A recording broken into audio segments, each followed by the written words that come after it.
आदाब नाज़रीन, आप देख रहे राज न्यूज़ नेटवर्क का सोशल मीडिया प्लेटफॉर्म। इस वक्त हमारे साथ एक्सक्लूसिव बातचीत करने के लिए मौजूद है डीडीसी कलारुस मुस्तफ़ा राही साहब। मुस्तफ़ा राही साहब, पहले तो बहुत बहुत शुक्रिया आपका कीमती वक्त देने के लिए। आपका बहुत बहुत शुक्रिया, आप अपना कीमती वक्त निकाल के मेरे पास आए और आपके माध्यम से जो भी मुझे देख रहे हैं सारों को मेरा प्यार भरा सलाम। और मैं आज स्टार्टिंग में ये बात करना चाहूँगा कि जितना हो सके आप फैज़ान भाई को सपोर्ट करें, राज न्यूज़ नेटवर्क को सपोर्ट करें। ये आपका अपना चैनल है और ये एक गरीब की आवाज़ है। जैसा कि आपको बखूबी ये बात आप इस बात से बखूबी वाकिफ़ हो कि कुछ दिनों से कश्मीर में जो है सियासत गर्म नज़र आ रही है। चाहे वो दरगाह हज़रत इकबाल की बात करें या महराज मलिक के हवाले से बात की जाए। अगर हम दरगाह हज़रत इकबाल की बात करें, जो वक़्फ़ बोर्ड ने वहाँ पे जो बोर्ड लगा, एम्बलम उसमें लगाया गया, जबकि उनको कानून पता था, कानून वो जानने वाले थे, इसके बावजूद भी उनकी जानिब से कोताही बरती गई और वहाँ पे एम्बलम लगाया गया। क्या कहना चाहेंगे आप इस हवाले से और कैसे आप इस नज़रिए को देखते हैं?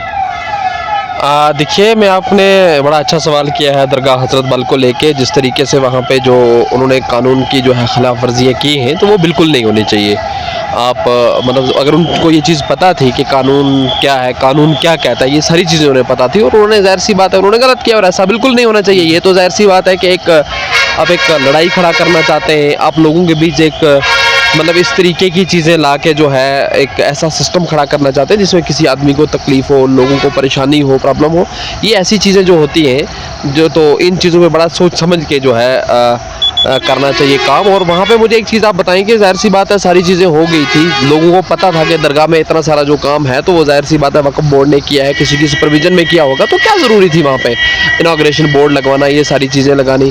मैम यही चीज़ कहेंगे कि यहाँ पे अगर उनको ये सब चीज़ पता थी, उन्होंने जो भी किया है वो गलत किया है। ज़ाहिर सी बात है यहाँ से ये चीज़ समझ में आती है कि एक लड़ाई खड़ा करना, लोगों के मतलब एक बीच में मतलब एक दड़े बनाना, ये चीज़ें होती है और ऐसा बिल्कुल नहीं होना चाहिए। जैसा कि आप ही ने कहा कि वहाँ पे इन्वेंशन होते आ रहे, चाहे वो मरकज़ी सरकार करे, चाहे वो नेशनल कॉन्फ्रेंस करे, चाहे वो पीडीपी करे, चाहे वो दूसरी जमात के वो करे, लेकिन अभी तक जो है वहाँ पे बोर्ड नहीं लगाया गया था। और बोर्ड लगाया गया था मगर उसमें एम्बलम नहीं लगाया गया था।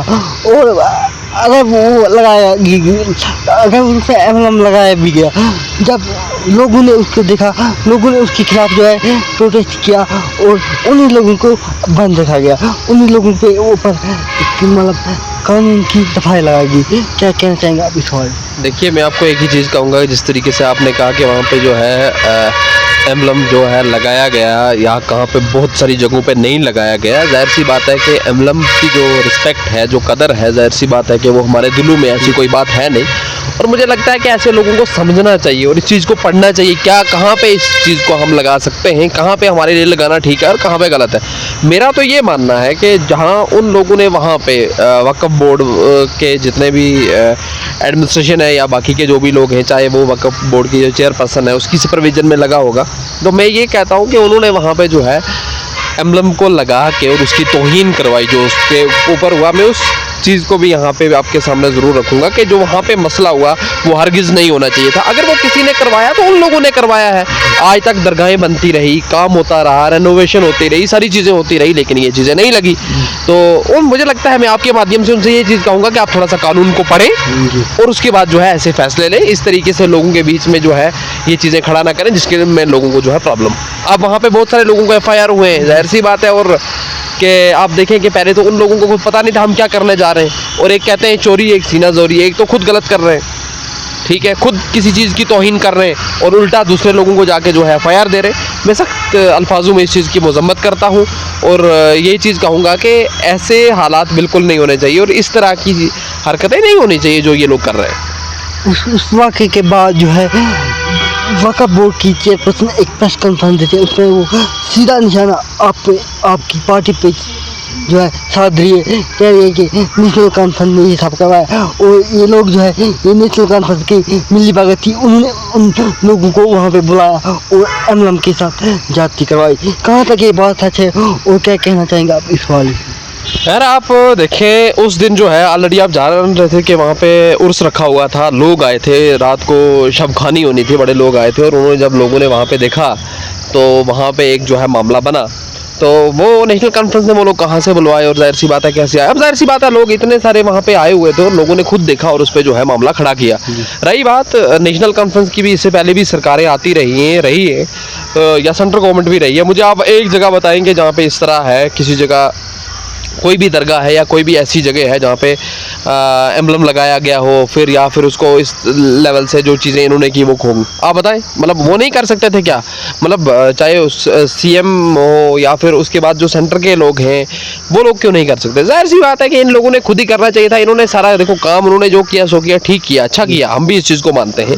लेकिन लास्ट में जो है उन्होंने ये चीज़ें की जब उनको कुछ पता ही नहीं था कि हम क्या करने जा रहे हैं। तो रही जहाँ पे आपने सवाल किया पार्टी का, देखिए पार्टी की ऐसी कोई बात नहीं है। नेशनल कॉन्फ्रेंस ने आज तक भी कहीं पे जो है झगड़े वगैरह और इस तरह के फितने फसाद करवाए नहीं और ना आइंदा करवाती। और इनके पास जब इनकी सोच ही नहीं है और ये बाद में किसी पे निशाना साधेंगे जो उसने करवाया इसने करवाया, यार उन लोगों का क्या रोल था? आप लोग खुद ही करते हैं, आपको पहले ये चीज़ तो सोचनी चाहिए थी। ठीक है, कम से कम आप यार आप इस वक्त कोई ऐसा मामला है नहीं, आप सारे जो लोग हैं चेयरपर्सन से लेके एडमिनिस्ट्रेशन के लोग पढ़े लिखे लोग हैं, पहले उनको गाइडलाइन पढ़नी चाहिए थी, कानून पढ़ना चाहिए था, फिर इस चीज़ को लेके इम्प्लीमेंट करना चाहिए था। मैंने पहले भी कहा कि जो वहाँ पे तौहीन हुई है एम्बलम की, मैं तो सीधे सीधे क्लियर कट कह रहा हूँ कि ये जो है उन लोगों ने उसकी तौहीन करवाई, उन्होंने वहाँ पर लगवाया और उन्होंने तोड़वाया भी।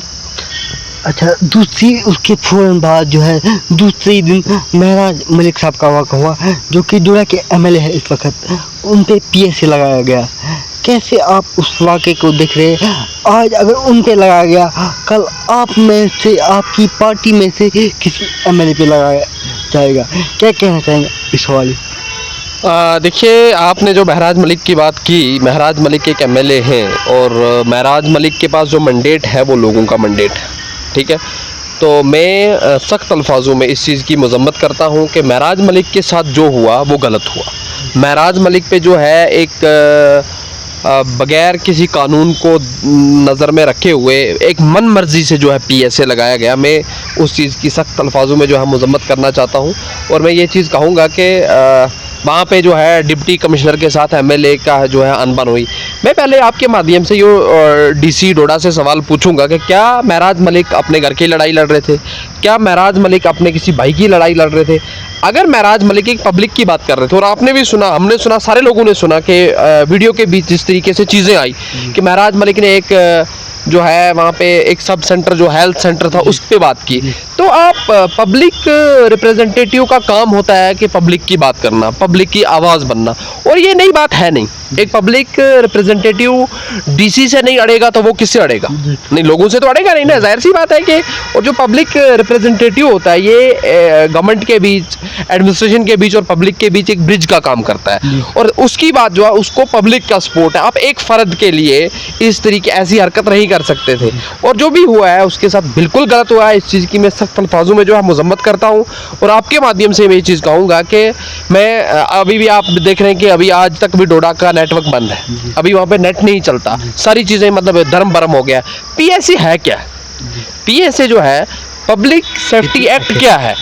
इसका मतलब ये है कि आप पब्लिक को सेव कर रहे हैं। यार कल तक तो उधर पब्लिक ठीक थी और यहाँ से आप महराज मलिक को अरेस्ट करते हैं, जेल लेके जाते हैं, पब्लिक रोडों पे आ जाती है। यार ये कौन सी सेफ्टी है? ये कौन सा आपने पब्लिक को सेव किया है? ये बिल्कुल बेबुनियाद है, ये गलत है। और इस तरीके की आवाज़, देखिए महराज मलिक एक पब्लिक की आवाज़ है, पब्लिक का चुना हुआ है। महराज मलिक के साथ जो भी हुआ बिल्कुल गलत हुआ है और मैं ये चीज़ खुले आम यहाँ से आपके चैनल के माध्यम से डिस्ट्रिक्ट एडमिनिस्ट्रेशन जो है डोडा, उनसे खास करके डीसी डोडा से मैसेज रहेगी मेरी और उसके साथ साथ एलजी इंतज़ामिया से भी कि जितना जल्दी हो सके आप महराज मलिक को जो है रिहा करिए। महराज मलिक एक पब्लिक रिप्रेजेंटेटिव है। महराज मलिक पे जो पीएसए है वो महराज मलिक पे नहीं है, लेकिन उस डोडा कंस्टिट्यूंसी के हर फर्द पे पीएसए है। आप वो लोगों की बात करें और आप पीएसए लगा दो, यार वाह जी वाह, क्या बात है। जब आपको जो ठीक लगे आप कर लोगे। कोई बंदा पब्लिक की आवाज़ उठाएगा और उसको आप जेल भर दोगे क्या? ये बिल्कुल गलत है और ये आपने सही कहा है कि आज उसकी बारी है, कल हमारी बारी भी हो सकती है और इस चीज़ में मतलब ये चीज़ बिल्कुल भी बर्दाश्त नहीं की जाएगी। हम वैसे भी आपने देखा है कि पोस्ट वगैरह सारी चीज़ें कर रहे हैं, हम उनके सपोर्ट में हैं।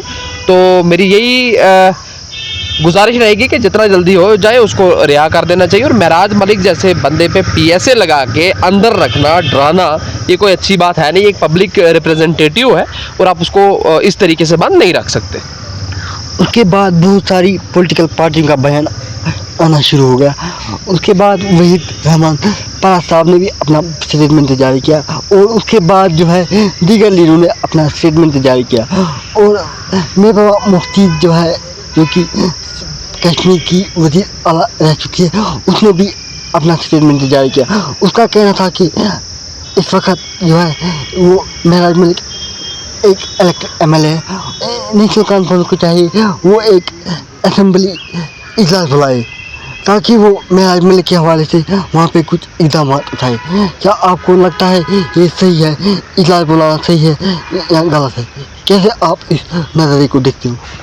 देखिए वो चीज़ें जो है उन्होंने कहा, मैं मानता हूँ कि उन्होंने जो इजलास की बात की, ज़ाहिर सी बात है कि इजलास तो बुलाना चाहिए। लेकिन मैं एक चीज़ आपको कहूँगा कि खास करके जो PDP की आपने बात की, वहीद रहमान परा या PDP वाले लोग हैं, वो उनकी हमें बेबुनियाद बातें हैं। आप यहाँ पे देखेंगे क्या होता है, महराज मलिक को भी ऐसे हो गया, ठीक है।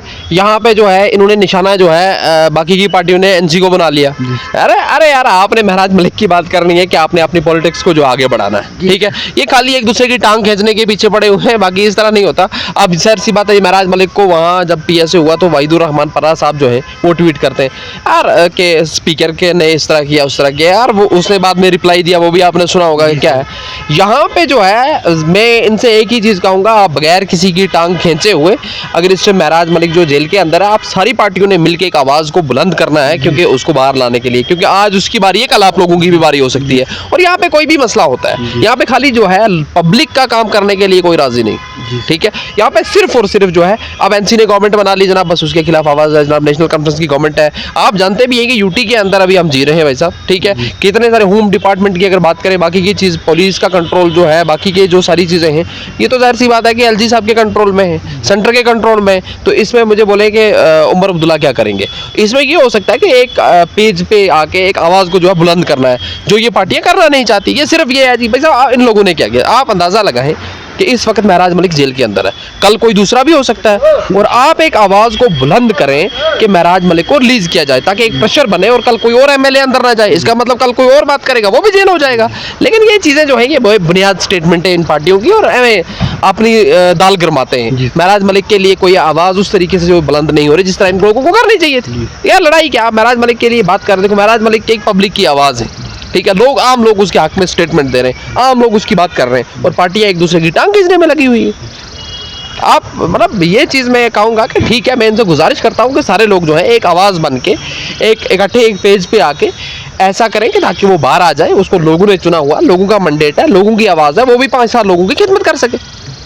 अच्छा, उसके फ़ौरन बाद आप ही के वज़ीर आला ने महराज मलिक के फादर से बातचीत की और उसको यकीन दहानी दिलाई गई कि हम आपके बेटे की राय के बारे में जो भी इक़दाम है, जितने भी इक़दाम है, वो उठाने के लिए तैयार है। कहाँ तक आपके वो इक़दाम पहुँचे और क्या आपने उस हवाले से कोई इक़दाम उठाए या नहीं उठाए, क्या कहना चाहिए आप? देखिए, जब आपने देखा कि उसके बाद जो है हमारे यहाँ के जम्मू एंड कश्मीर UT के वज़ीर आला उमर अब्दुल्ला साहब जब उनसे मिले, ज़ाहिर सी बात है उन्होंने अपनी हमदर्दी जताई, उनसे मिले, उनको कहा कि हम हमारा जो पूरा सपोर्ट है, तो इंशाल्लाह उसमें जो है अपने लेवल से जो है कार्रवाई कर रहे हैं। कुछ दिनों के बाद आप जो है ग्राउंड पे खुद देखेंगे कि वो क्या कार्रवाई कर रहे हैं, किस लेवल तक जा रहे हैं। इस वक्त जनाब मैं खास करके नेशनल कॉन्फ्रेंस की बात करूंगा कि कोई बंदा ये नहीं चाहता कि महराज मलिक जेल हो। वो भी यही कहते हैं कि आज महराज मलिक जेल है, कल मेरी बारी आएगी, कल हमारी बारी आएगी।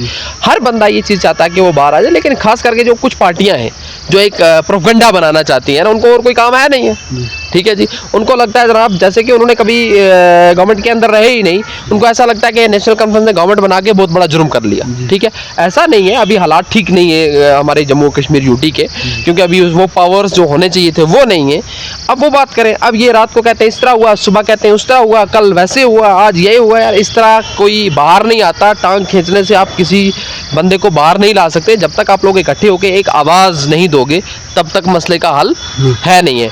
तो मैं यही गुजारिश करूंगा कि सारे लोग इकट्ठे होकर बगैर एक दूसरे पे जो है निशाना साधने के बजाय आप एक पेज पे आके एक ऐसी आवाज़ को बुलंद करें ताकि महराज मलिक साहब जो है बाहर आए और अपने लोगों की नुमाइंदगी करें।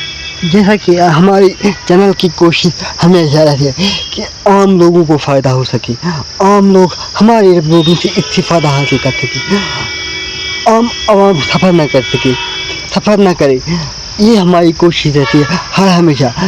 हाल ही में आपने देखा कि नेशनल हाईवे 4-5 हफ्तों से बंद पड़ा है, किसान परेशान है, फूड ग्रोवर्स परेशान है, इवन कि हमारे ड्राइवर जो साहिबान हैं जो माल लेके अपने ट्रकों में बांधते हैं वो भी परेशान है। इस हवाले से आप क्या कहना चाहेंगे? और 3 हफ्ते मुसलसल बंद रहने के बाद कल आपकी गवर्नमेंट जाएगी, कल आपके साथ साथ दीगर पार्टी के लीडर जाएंगे, कल आपके साथ साथ दीगर पार्टी के लीडर जो है उन्होंने बयानबाजी शुरू की। क्या कहना चाहेंगे आप इस हवाले? मैं ज़ाहिर सी बात है कि आपको पता होगा जिस दिन से रोड बंद है तो ज़ाहिर सी बात है कि हमारी गवर्नमेंट कल नहीं जागी है, बल्कि गवर्नमेंट उस दिन से जो है टच में थी, ऑलरेडी सेंट्रल गवर्नमेंट के भी राब्ते में थी, आगे पीछे थी और वो एक अपनी आवाज़ को जो है बुलंद कर रहे थे। लेकिन कल जब उन्हें लगा कि अब कहीं ना कहीं पे रोड का अल्टरनेट है, अब के जिस तरह मुगल रोड को थ्रो किया गया था या फिर ये कहा गया कि अब रोड जो है खुलने की ओर जा रही है, ज़ाहिर सी बात है तो कल जाके प्रोटेस्ट करने लगे। ये होता है वे अपनी वो सियासत को जो है गर्म करना, अपनी दाल गर्म करनी। यार वैसा कुछ नहीं है, लेकिन हमारे गवर्नमेंट के लोग जो हैं फर्स्ट डे से इस चीज़ को जो है मतलब बुलंद कर रहे थे, ये आवाज़ उठा रहे थे कि कब और किस टाइम जो है इस मसले का हल होगा। और हमारे खास करके सीएम साहब जो हैं वो बहुत ज़्यादा परेशान थे कि वो जिन लोगों का खास करके फ्रूट वाले लोग हैं वो उनका नुकसान नहीं है, वो हमारा नुकसान है, हर फर्द का नुकसान है। तो इस पे जो है मतलब इससे बड़ा मुश्किल वक्त और कौन सा आ सकता है। लेकिन उन्होंने कोशिश की, आपने देखा होगा कि उन्होंने जो हमारे ट्रांसपोर्ट के मंत्री जी हैं सेंट्रल गवर्नमेंट वाले, उनसे भी राब्ते में रहे। कल जो है उनकी दोबारा स्टेटमेंट भी आई और मैं ये कहूँगा कि गवर्नमेंट 24/7 लगी रही और तब जाके आज आपने सुना होगा कि रोड जो है कहीं ना कहीं पे हमारा जो है रिस्टोर हुआ है या होने जा रहा है। तो अल्लाह करे कि आने वाले 1-2 दिन में जो है कम्प्लीटली जो है अच्छे तरीके से रिस्टोर हो जाएगा, क्योंकि नुकसान जो है कश्मीर के हर फर्द का नुकसान जो है वो उनका नहीं, वो हमारा भी नुकसान है। और हम इस चीज़ को समझ सकते हैं कि एक जो यहाँ पे जैसे फ्रूट वाले लोग हैं, इतनी मेहनत लगती है, मेहनत करके लास्ट पे जब इनकी मेहनत जो है इस तरीके से ज़ाया हो जाए तो कितना दुख होगा। तो हम उनके इस मुश्किल वक्त में उनके बराबर के शरीक हैं और हम अल्लाह से दुआ करते हैं कि देखिए जो ये रोड का मामला हुआ, बंद हुई, ये एक अल्लाह ताला की तरफ से था। ज़ाहिर सी बात है कि ये किसी फ़र्द ने तो किया नहीं है, लेकिन हम दुआ करेंगे कि अल्लाह ताला ऐसे वाक़ात जो है दोबारा फिर हमारे इस जम्मू एंड कश्मीर में या बाकी पूरी दुनिया में ना लाए, क्योंकि अल्लाह के सामने तो सारी चीज़ें क्या है, ख़त्म है। वहाँ पे जो उसकी मर्ज़ी है वो करता है, लेकिन हम दुआ ही कर सकते हैं। बाकी ये चीज़ कहेंगे कि इंशाल्लाह उन जिनका भी नुकसान हुआ है, बाकी की जो चीज़ें हैं हम बराबर उनके शरीक हैं। हम दुआ करेंगे अल्लाह से कि अल्लाह ताला जो है उन्हें उसका जो है फ़ायदा दे, क्योंकि जो कम बचा है ज़्यादा नुकसान है, ज़्यादा बचा है कम नुकसान है। अल्लाह ताला उसमें से जो उनके पास बचा हुआ है उसमें से उनकी बराबरी करे, क्योंकि उनकी रोज़ी रोटी का सवाल रहता है। जैसा कि आपकी पार्टी को भारी मैंडेट मिला, लोगों ने आपकी पार्टी को चुन के भेजा ताकि आपकी पार्टी लोगों के मसाइल हल कर सके। कल आपने भी देखा होगा कि आपके चीफ मिनिस्टर साहब ने ऐसा बयान दिया, बोला रोड हमारे तक नहीं है, लोग जाना चाहते हैं तो उनके तक क्या है, उनको लोगों ने भेजा था कश्मीर का मसला हल करने। जब वो रोड का मसला हल नहीं कर सकते थे तो कश्मीर का मसला वो क्या खाक हल करेंगे। इस हवाले से आपके क्या राय है, आप इस मुद्दे को कैसे देखते हैं? देखिए गवर्नमेंट की बात जो है मैंने पहले भी आपसे कही और अभी भी मैं कह रहा हूँ कि गवर्नमेंट इस वक्त जो है वो एक मतलब किस मुश्किल के हालात से गुजर रही है वो सारे लोग जानते हैं। ठीक है, अब तानाशाही जिसको करनी है वो तो करें। उन्होंने क्लियर कट कहा कि जैसे कि हाईवे की बात करें या ये चीज़ें जो हैं ये ऑलरेडी सेंटर के कंट्रोल में हैं। उन्होंने क्लियर कट कहा कि आप एक काम करेंगे, रोड जो है हमारे हवाले कर दें। जैसे बड़ी सारी चीज़ें रोड्स हैं, बाकी की चीज़ें जो सेंट्रल गवर्नमेंट ने अपने खाते में रखी, जब तक हमारे पास यहाँ पे स्टेट नहीं है और हमें इन चीज़ों का जो है सामना करना पड़ेगा। उन्होंने खोल के कहा, उन्होंने छुपा के तो कोई बात रखी नहीं ना। उन्होंने ये कहा कि फिर भी हम जद्दोजहद कर रहे हैं, फिर भी हम लड़ रहे हैं, लेकिन जो कंट्रोल है हमारे पास नहीं, और वो हकीकत भी है। रही बात आपने कहा कि कश्मीर का जो मसला हल करना है, कश्मीर के मसले हल करने के लिए आपने देखा कि जब 370 यहाँ से हटाया गया, वो पीडीपी और बीजेपी की गवर्नमेंट में हुआ और उन लोगों ने हटाया, उन लोगों की सलाह से हटाना, आज वही चिल्ला रहे हैं जनाब 370 का क्या हुआ, उसका क्या हुआ। अब उनके पास जब गवर्नमेंट उनकी थी, उनके पास जब उन्हें मौका मिला हुआ था, उनके पास जब इक़्तिदार था, तो उन्होंने तोड़ जोड़ का काम किया, जो उनको अच्छा लगा वो भी किया। और वो वक्त भी मुझे याद है जब पीडीपी और बीजेपी की गवर्नमेंट टूट गई और एनसी ने उनको उस टाइम ऑफर किया था कि आप आए, हमें कुछ नहीं चाहिए, हम आपके साथ गवर्नमेंट बनाते हैं, और उस टाइम भी उन्होंने माना नहीं। उसके बाद जब पहले स्टार्टिंग में भी उन्होंने ये कहा कि हमें कुछ नहीं चाहिए, कोई कंडीशन नहीं है, आप हमसे हमारे साथ गवर्नमेंट बनाइए, वो उठे और बीजेपी के साथ उन्होंने गवर्नमेंट बनाई मिल के उन्होंने। हालांकि मैं ये क्लियर कट कहता हूँ, पीडीपी आज जगह जगह पे जाके पीडीपी के लोग जो है चला रहे हैं, उन लोगों ने मिल के 370 का खात्मा किया और आज हमारे लोगों को जो है मुश्किलात के अंदर डाला हुआ है। आज नेशनल कॉन्फ्रेंस की गवर्नमेंट क्या करेगी, इस नेशनल कॉन्फ्रेंस की गवर्नमेंट को लंगड़ा बनाने में, स्टेट को यूटी बनाने में उन लोगों का रोल है। अब ये मतलब ठीक कर रहे हैं, ये सोचते हैं कि यहाँ से कैसे ठीक होगा, वहाँ से कैसे ठीक होगा, ये चाहते हैं कि हमारा जो है हमें स्टेट मिले, हम एक पावरफुल स्टेट बने, तब जाके हम कोई फैसला लें। जब पीडीपी वालों ने कोई फैसला लेने के काबिल छोड़ा ही नहीं, तोड़ जोड़ करके खुद जाके बैठ गए। लोगों ने तो मैंडेट दिया, लेकिन हालात कितने खराब करके गए, इस पर कभी किसी ने आज तक बात नहीं की। अब वो नेशनल कॉन्फ्रेंस वालों की फिर भी मेहरबानी है कि ये उनके खिलाफ कभी बोलते नहीं है, ठीक है। जब भी बोलते हैं, कोई भी स्टेटमेंट देते हैं, तो आप वो फिर भी कहते हैं कि आज ठीक होगा, कल ठीक होगा, परसों ठीक करेंगे, और कोशिश में लगेंगे ठीक करेंगे। लेकिन असल अगर जुर्मदार कोई है, असल किसी ने जुर्म किया, तो वो पीडीपी वालों ने किया। पीडीपी और बीजेपी के साथ गवर्नमेंट बना के 370 को हटाया और आज कहते हैं कि 370 कब मिलेगा। अरे भाई साहब, आप लोगों ने तो उसको दफनाया हुआ है, और यहाँ से नेशनल कॉन्फ्रेंस फिर भी लगी हुई है कि एक कोशिश कर रही है कि पहले हमें स्टेट मिले, उसके बाद 370 मिले, हर जगह तक यहाँ से लेके कोर्ट तक पहुंचे हुए हैं, सुप्रीम कोर्ट तक पहुंचे। यहाँ पे मैं आपको रोकना चाहूँगा, जैसा कि आपने 370 की बात की, 1 की बात की, हाल ही में ऑनरेबल सुप्रीम कोर्ट ने इस पे 3 हफ्ते का वक्त मांगा था, और उसके बाद आपकी सरकार ने सिग्नेचर कैंपेन चलाई, जबकि आपके पास भारी मैंडेट है इस वक्त। आपको चुन के भेजा था लोगों ने, आम लोगों ने। क्या आपको लगता है ये एकदम सही है या गलत है? और जो आपने पीडीपी और बीजेपी की बात की, वो कहते हैं नेशनल कॉन्फ्रेंस को डिज़ाइन करना चाहिए। अगर आप डिज़ाइन करेंगे, कल को दूसरी पार्टी यहाँ पे आएगी, वो क्या करेगी? वो उनको भी ऐसे ही चलना है। इस हवाले से मैंने पहले ही कहा ना, वरना उन्होंने कौन से तारे तोड़ने इधर आके, उन्होंने तो बेड़ा गर्क किया है और खराब करना चाहते हैं। भाई साहब, पहले क्या करके आए उस पे नजर नहीं है। यहाँ से कहते हैं कि नेशनल कॉन्फ्रेंस रिजाइन कर दे। भाई साहब, आप पहले कौन सा ठीक करके आए? आप लोगों ने तो ये सारी चीजें की। उसके बाद रहा, आपने ये कहा कि आपकी पार्टी ने जो है सिग्नेचर कैंपेन चलाई, बिल्कुल चलाई। आप एक तो हमारे पास, आपने ये भी कहा कि आपकी पार्टी के पास भारी मैंडेट है। देखिए, मैंडेट भी है, और मैंडेट के साथ साथ हम ये चीज चाहते हैं कि हर फर्द के पास चला जाए, उससे एक जो है सिग्नेचर कैंपेन जो है ली जाए, उसका सिग्नेचर लिया जाए, उससे और पावरफुल हो सकते हैं। जाहिर सी बात है, मैंडेट है, लेकिन ये चीज़ भी कोई बुरी नहीं है कि आप सिग्नेचर कैंपेन करते हो, हर फर्द के पास जाते हो, उससे और जो है मजबूत आप हो सकते हो। ये कोई बुरी बात तो है नहीं है। आप जिस पार्टी को, जिसको कोई और बात करने के लिए मिले ना, तो उसको तो ये अफवाह यही फैलानी है। अच्छा, आप इस वक्त डीजी है, आपकी सरकार है, आपको लगता है काम हो रहे या नहीं हो रहे? क्या कहना चाहेंगे आप इस हवाले से? देखिए, हालात मुश्किल ज़रूर हैं, लेकिन काम जो है, काम भी अब ये समझिए कि जिस तरीके से काम होने चाहिए थे उस तरीके से नहीं होते, लेकिन काम तो हो रहे हैं। जाहिर सी बात है कि आप अगर डेवलपमेंट सेक्टर में देखोगे, आगे पीछे देखोगे, तो काम हो रहे हैं, लेकिन उस लेवल से नहीं हो रहे कि जिस लेवल से लोगों ने उम्मीदें लगाई हुई हैं। लोगों की उम्मीदों पे बराबर खरा नहीं उतरा जा रहा है, लेकिन काम हो रहे हैं।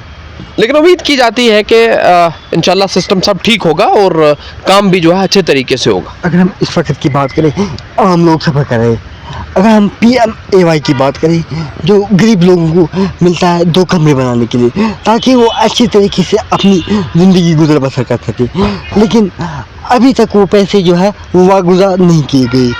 जबकि विंटर आने वाले, आपको पता है कश्मीर के विंटर प्रोलॉन्ग होते हैं, थोड़ी सी भी बारिश गिरती है तो उनके जो टीन के शहर है उनमें पानी चला जाता है। पानी चले जाने के बाद उनकी ज़िंदगी जो है वो दरहम बरहम होती है। इस वक्त सितंबर चल रहा है, अक्टूबर आने वाला है, इसके बाद जो है विंटर कश्मीर में शुरू हो जाएंगे। अगर उनके 1 महीने के बाद जो है पैसे वागुजार किए गए, वो कहाँ से उस वक्त मटीरियल लाएंगे, कहाँ से उस वक्त अपने लिए 2 कमरे बनाएंगे और अपनी ज़िंदगी को गुजर बसर कर सकते हैं विंटर में?